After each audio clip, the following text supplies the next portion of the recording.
going back to like the YouTube thing, you did like an interview with Brendon Urie.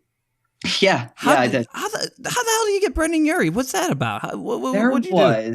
It was just I became friends with somebody that got me in touch with this company called Transmitter, and we just got talking over email, and they put me in touch with Brendon Urie, and they said Brendon Urie was interested to do this kind of collab, and I was of course very keen to do it, and yeah, we made it happen, and he was incredible. He was just so energetic and so genuine and nice, and I was so intimidated because like I've been listening to his music for such a long time at that point.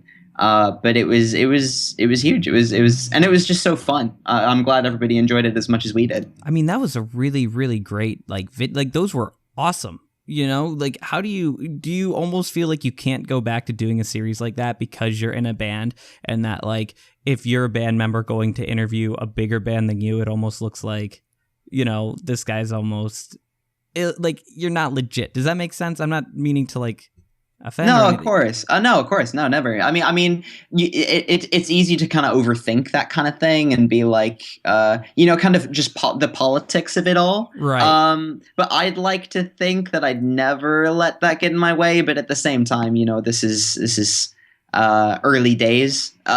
So we'll see how it all pans out. But I'd never say that it's something I'd never do again. But it was because it was so fun, and it was genuinely like. It's one of my fondest videos of my YouTube making career. I'd say. So what do you do when you're interviewing Brendon Urie? You know, what is he? How does that like? You're just put in a room with him and just like, all right, go. Yeah, luckily that we had people kind of directing the entire situation, because I would have been just so shy and intimidated that I wouldn't have really known what to do, I suppose. But the thing I say about those videos is just kind of whether they were terrific or terrible completely depended on his attitude and involvement.